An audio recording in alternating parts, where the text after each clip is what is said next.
I will not. Hello out there, great lands of lands. Welcome to an all-new video. In this video, we're doing a movie review of a new film that just came out last weekend and is a reboot, remake, and part of a new dimension of Warner Brothers. So we're going to get right into that. Before we do that, make sure you hit that subscribe button so you don't miss this video and the other videos I put up. As always, people, if you enjoy my content here on YouTube, definitely check out my other social media platforms, such as X, TikTok, Patreon, Threads, Instagram, and many others. So definitely check them out. As always, let's get right into this.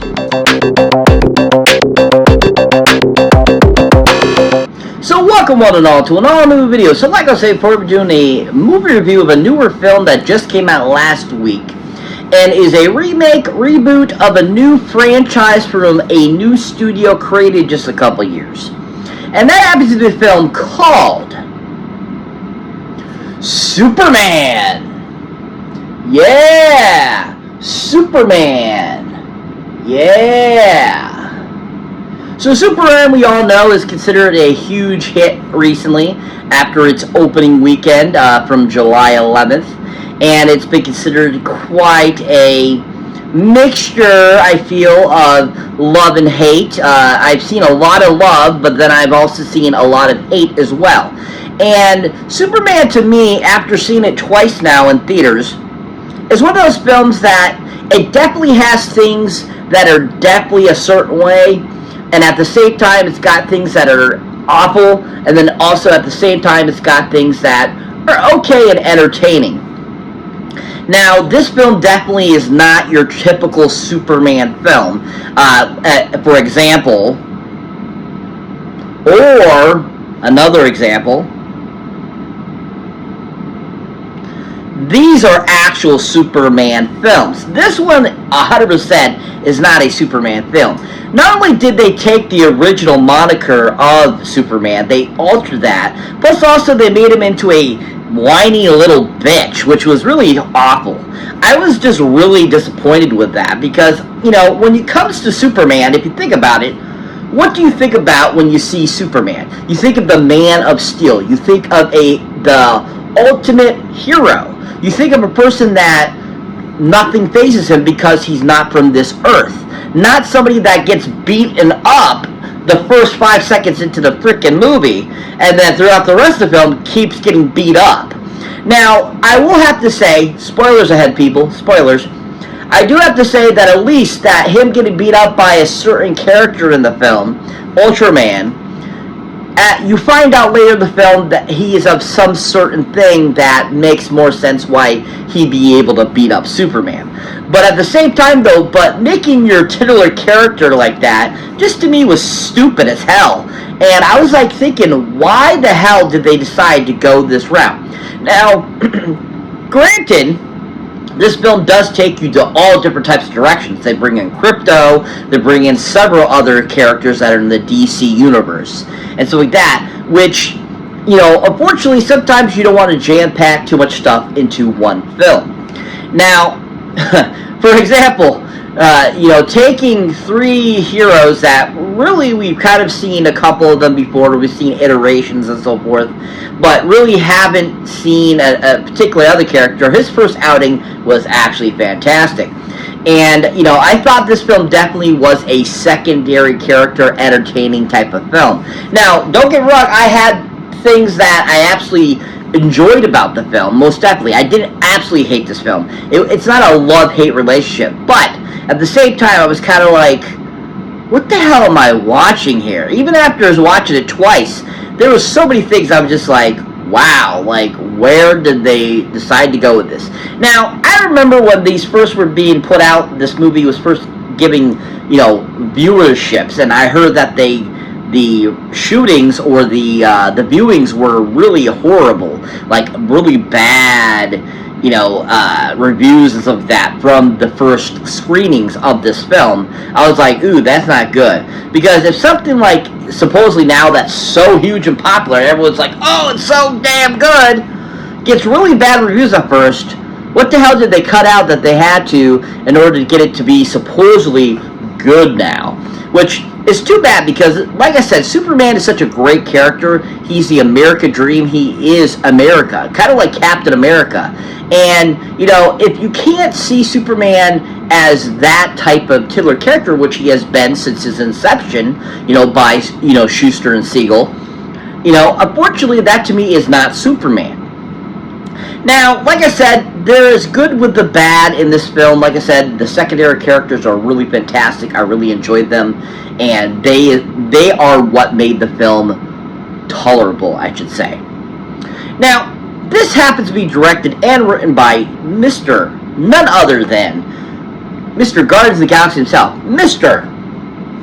James Gunn. Oh yeah, James Gunn. Woo, James Gunn. Yeah. So, James Gunn, you might recognize, of course, you know, from directing the 3 Guardians films.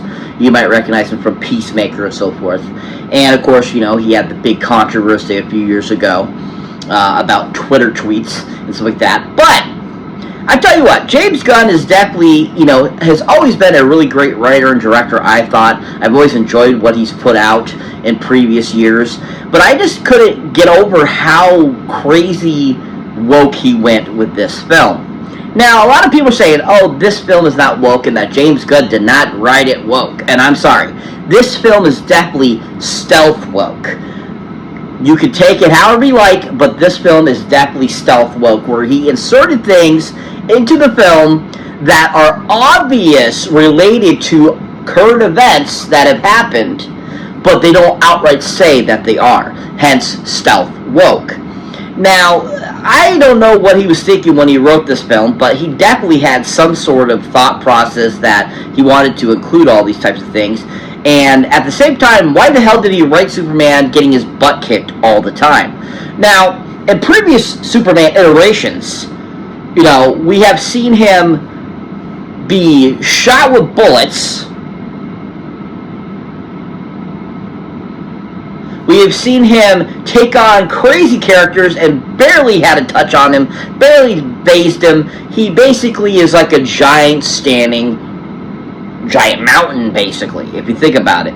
And to basically, you know, take this scene here,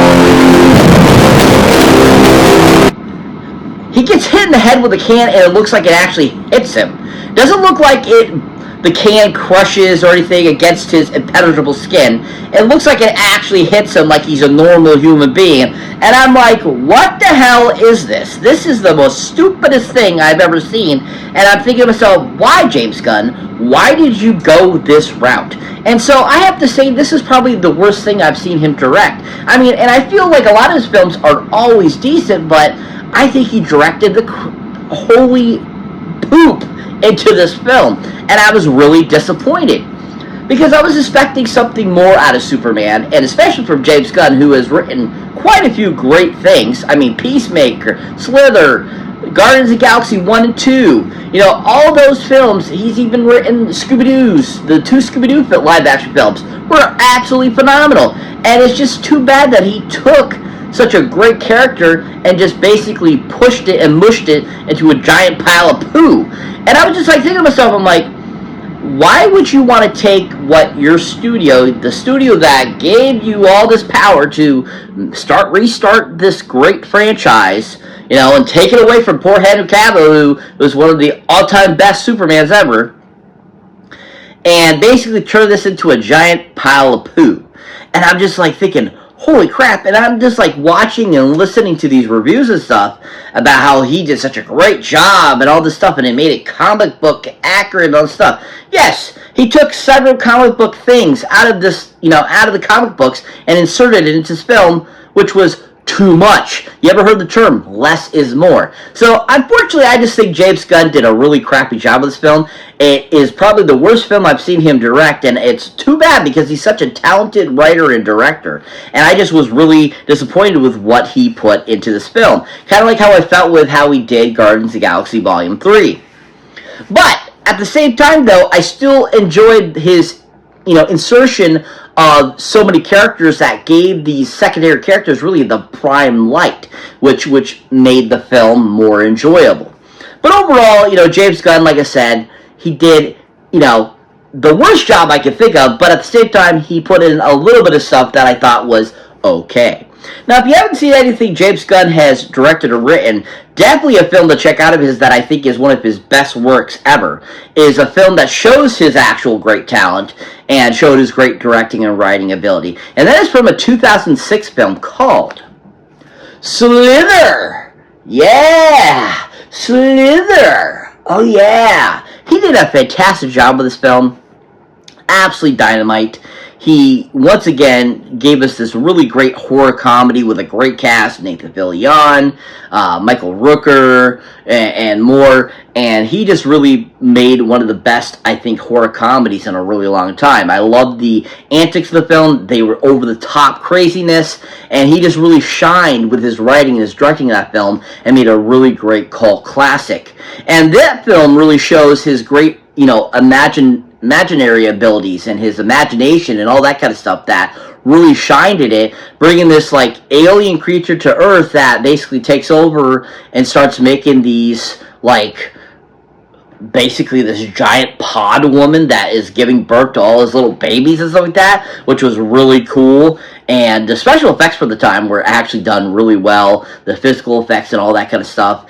And I think overall it just really shined and showed James Gunn's real talent. If you haven't seen anything James Gunn has written or directed, definitely check out Slither. He did a phenomenal job with that. But overall, I was really disappointed with what he did with Superman.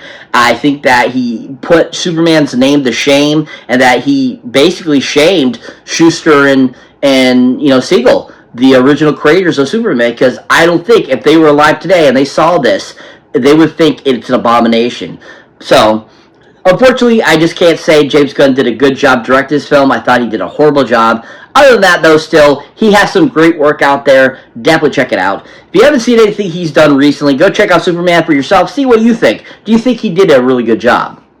So this film has a really huge cast. I mean, lots of people in this film. I mean, so many different things going on in this film, and hence why I said earlier, less is more. But still, a lot of these actors and actresses are really great. They do a really great job, and I think that most of them are just really great talents that I thought did a decent job in their roles for what they were provided. But I feel that our leads of the film, David Cornset and Rachel Brosnahan, I didn't think they were Lois and Clark for me. I don't think that they did anything in the film that really shined and made it seem very interesting. And I don't think that, Cornset was really Superman. I mean, definitely he had the look down. He looked like him. He got bulked up. He had kind of the hair going, and he kind of had that, like, mannerism of Superman. But mannerisms are only so far, and his antics of how he played him and became such a whiny little bitch was so irritating. I just could not get over how much whining he did in this film. And I just was really disappointed with that, because Superman is not a whiny person. If you've seen any of the other Superman iterations, Cavill or Reeves, or even, Brandon Routh's version, or, Dean Cain's version in Lois and Clark, or even Tyler Hoechlin's version in the recent, Superman and Lois show. It's one of those things that Superman is always a very stoic person. He doesn't let things bother him. He sees that there's injustice in the world, but at the same time, he always keeps a calm demeanor about himself, and that's not what David Cornset did with his character. He basically, how he was written, he had to play it like he was this whiny little bitch, and I just was so offended by that. I was so disappointed with that. I was like, this is not Superman. This is a shame to the comics. And I was just like, what were you thinking, Gunn? Why did you want to make your character, your Superman, who is supposed to be the epitome of truth, justice, and the American way, and make it about, basically, he's this whiny little dude? And you're kind of like, are you trying to make him into this, Hulk of a guy? What was your thought process on making your Superman like this? And it's just too bad, because, I mean, if you look into any other Superman, and you look at anything in recent times of any type of superhero, the main superhero is always strong and is always the leader of the pack. He is always showing that I can be better. And I just didn't think that this whole process of him being like this whiny bitch was just not entertaining or enjoyable to see Superman like that. Especially throughout the whole thing, David is getting beat up half the time. Let me take that back. 3/4 of the time throughout the film. And I'm like, what the hell? This is not Superman. And so unfortunately, it's not probably David's, fault that that's the character he had written for him. But at the same time, I think he could have done a better job of making him more Superman-like, even though that's how he was written. And I feel that there was definitely many times throughout the film he just did not shine, and I don't feel he shined like it's supposed to be. The movie is about Superman. It's not about Hawkgirl. It's not about Mr. Terrific. It's not about Green Lantern. It's not about Lois. It's not about Jimmy. It's not about, everyone else that was in the film. This is a Superman film, and David did not shine in that way, I felt. And it's too bad because he could have been so much better. And then Rachel Brosnahan, who is considered a huge talent, is considered really enjoyable, and people enjoy her, and stuff like that. I could not stand watching her throughout this whole entire film, and I don't feel she gave off Lois Lane vibes for me. Plus, also, she is weird looking, and I swear to God, her chin could poke out somebody's eye. I'm the whole time watching her, I was just like, what the hell am I looking at? This looks like a caricature. It looks like Mac the Knight from frickin' McDonald's late night TV. I'm like, what the hell is this? And I'm thinking to myself, I'm watching her and trying to take her seriously, and I just could not get into it. I didn't think she did a good job, and I think that's really sad because Superman and Lois are the main characters in the Superman franchise universe. They always are because they are in love. They are, lovers. They are married eventually at one point. Those stuff, and they did not mesh. I felt very well at all. I mean, at all. And I think that she was just too, woman power. I'm sorry, but I just felt they tried to make her out to be like this really strong, independent woman, and that's not what Lois Lane has ever been. She's been independent, but she's always been a woman. She's always needed Superman's help. And I've noticed a few other people have mentioned that Lois and Superman are not Lois and Superman in this film. It's usually always Superman having to save Lois because she gets herself into trouble.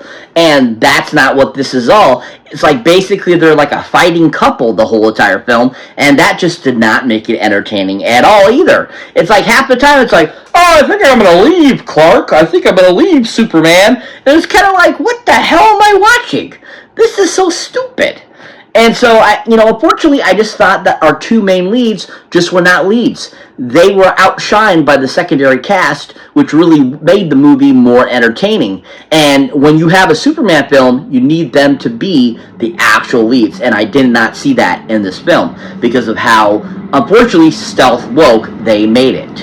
So that brings me to the first person I actually would like to talk about that was in this film that I really enjoyed in the film.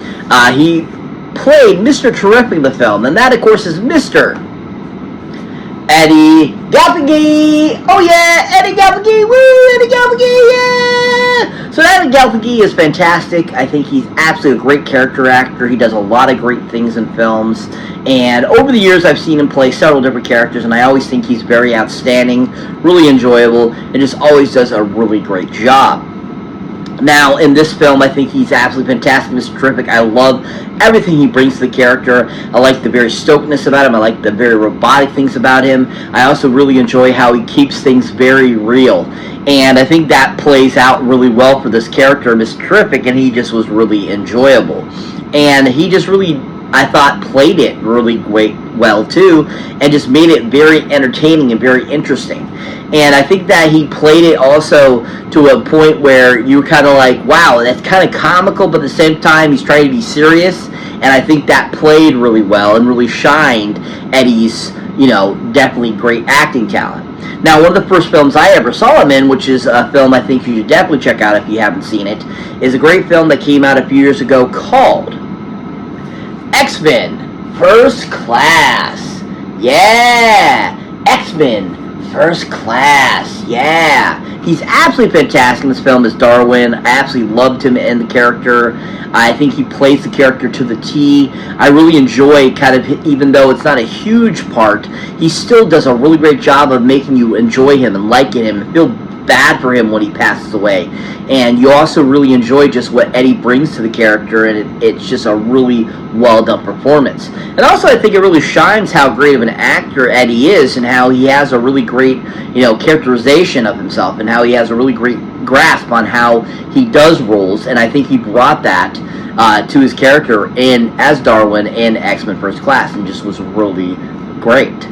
If you haven't seen Eddie in anything, definitely check him out in X-Men First Class. He was absolutely phenomenal. But I really enjoyed him. He made the film very entertaining, really more enjoyable, and I just really enjoyed everything that Eddie brought to his character of Mr. Terrific in Superman. If you haven't seen Eddie in anything recently, go check him out in Superman. He was really superb.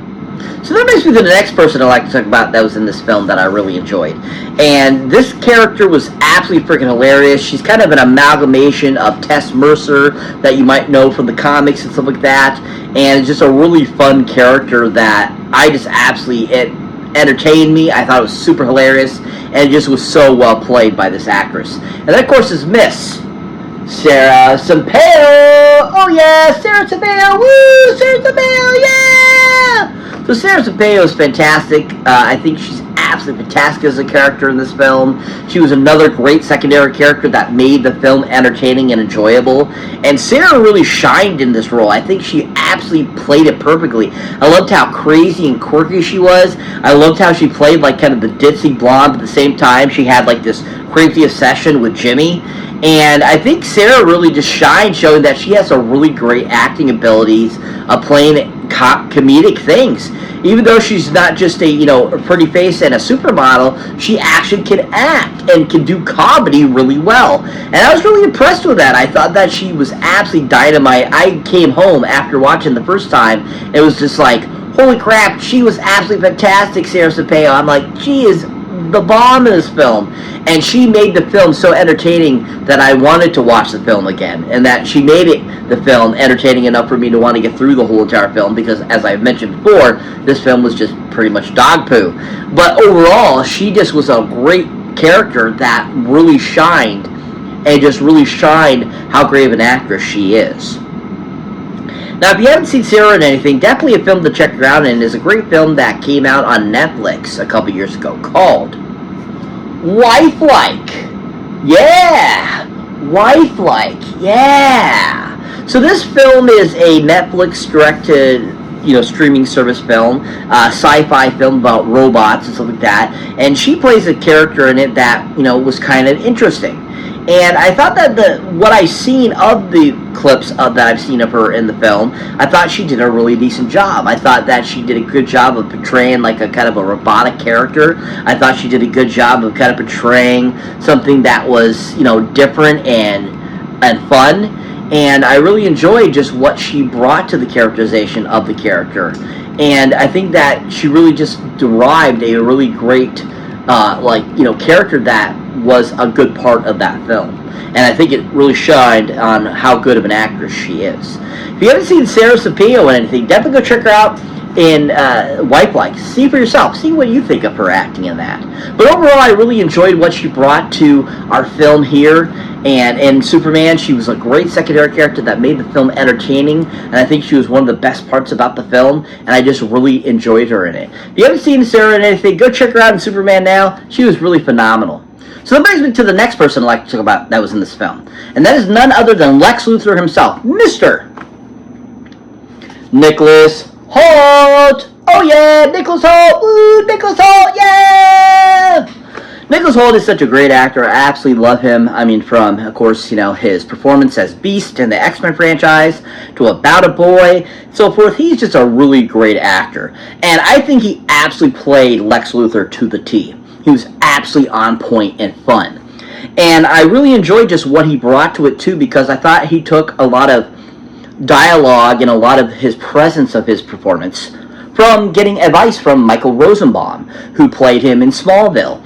And I really enjoyed that he brought that into the character. and how he brought it, and I thought that it worked really well for the film. And I absolutely love just how he portrayed the character, because he played it very much like a 30-something Lex Luthor would play it. Versus, as we've seen in the comics and everything like that, and throughout the years and in several of the animated films, he usually is like a 50 or something year old man.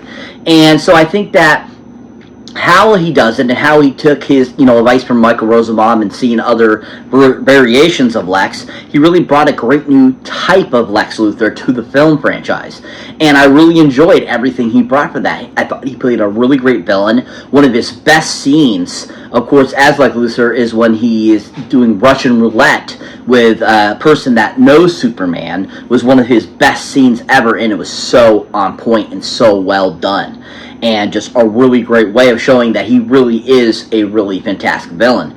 And Nicholas just played that to the T and did such a great job and just really rocked it very well. Now, if you haven't seen Nicholas Hoult in anything, definitely a great film to check him out in that I really enjoyed him in. It was a great film that came out a couple years ago called Renfield. Yeah, Renfield, yeah. So this was a really fantastic film, really enjoyed it, thought it was really well done, and just overall a really great film. And I absolutely loved Nicholas Hoult as Renfield. He was a great characterization of it. I loved his take on it. I loved how, he was, he's been around for many, many years, just like Dracula has. And I love the approach that he brings to it and how he's taken it to modern times. And he just played so well off of, Nicolas Cage and Awkwafina throughout the film. And they all worked so well together. And Nicolas just really played the character really awesomely, too. And I like that he was very likable, and that I think Nicolas did a great job of making him likable, and not like he's some sort of villain, but more like he's a misunderstood soul that, really needs, people to understand where he's coming from and kind of help him out type of deal.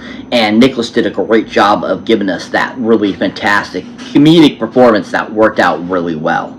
If you haven't seen Nicholas Hoult in anything, definitely check him out in Renfield. He was absolutely fantastic in it. But overall, he was absolutely phenomenal as Lex Luthor, and I absolutely thought he was one of the better parts about this film. If you haven't seen Nicholas Hoult recently, go check him out in Superman now. He did a phenomenal job. A few honorable mentions I'd like to mention in this film too as well that were great secondary characters that made the film more entertaining.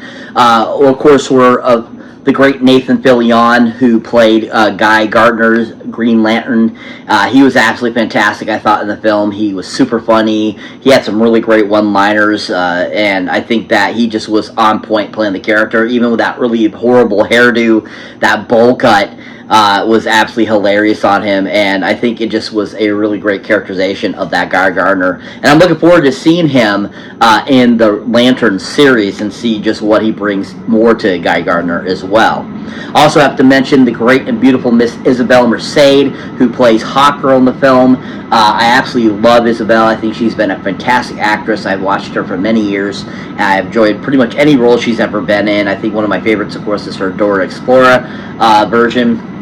And she was absolutely great in that too as well. And she just did a great job, I feel, with the limited screen time she got as Hawkgirl. And I'm really interested in seeing what else she does when we get to see her in Peacemaker Season 2. And I think that she did a great job of some really great one-liners that worked well for the film. And I think that she was a great fun, kind of addition to the Justice Gang, and did a really fun job. Now, I want to talk a little bit about the whole stealth wokeness in this film, especially when it comes to the wars that are going on in this film. I'm sorry, but if you're not seeing that these aren't related to the Russia-Ukraine war, or also the Palestine and Israel war, but also I think that it's so obvious that these were totally just impressions of what was going on in current times and trying to make it political. And unfortunately, that's not what Superman's about. And it just makes the film not as entertaining, and it's too bad because we don't need that interjected into our films. And I just felt like those scenes were just so unnecessary for this film. And it just was so obvious, and everyone's saying that this film isn't woke or it doesn't have that kind of wokeness to it. I'm just sorry. Maybe you need to go cry like Tobey Maguire. I just don't see it. It was the first thing that was obvious to me as soon as I saw it, and it was so like blatantly obvious that this was related to those types of things. Especially after Gunn, both him and his brother came out saying this is about immigration. To me, that's showing that they're trying to push political views into the film, in which is just, I don't feel, a great sign for a great film, because we should keep those things separate. Because when you're going to see a movie, you're seeing a movie for entertainment. And I've said that many times in other reviews. Movies are to get out of the real world and to feel something different, so that you can get away from that humbug and all that kind of stuff. So, you know, I just think that that was dumb, and that it just is so obvious that it was stealth woke. But overall, the film itself has some really great elements to it. It has some fun stuff. I mean, the action was really great. The music was done well. The monster fights was awesome. And when Superman was actually being Superman, it was great. And overall, I think that the film itself could have just been so much better. But overall, it still had some entertaining value to it. I give this one 5 Golden Movie Boxes out of 10. Not my favorite. I didn't love it. I don't hate it, but at the same time, I just was really disappointed with the film. You know, and it's too bad because it could have been so much better. And now, if you're not familiar with what the premise is, basically the premise of the story is Superman has been Superman for a few years, and basically he has to deal with Lex Luthor, and you know, he has to stop Lex Luthor from doing evil in the world and to save the world and basically come to terms with who he is, an alien from outer space. And, you know, like I said, the whole immigration thing cracks me up too as well, because he's not a human. He is an alien from outer space. He's not from another country. He is from outer space. So this has nothing to do with actual immigration. He is not an immigrant. He is an alien being, or another being from another world.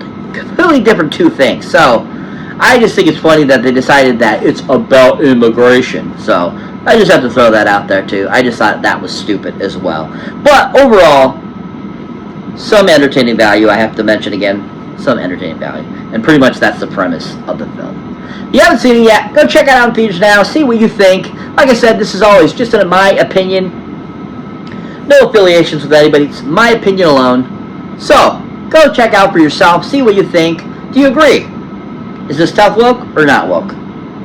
So that's it for this movie review, guys. As always, thank you for watching, thank you for liking, also for subscribing. If this is your first time here, or you have been before, don't check out any other new videos if you haven't seen mine yet. As always, people, if you enjoy my content here on YouTube, please check out my other social media platforms. As always, if you want to show support for the channel, please check out my awesome Patreon page where you get all kinds of extra goodness you don't get here on my YouTube channel. As always, huge shout out to my subscribers, new and old. You guys are rocking it. As always, catch you in the next one.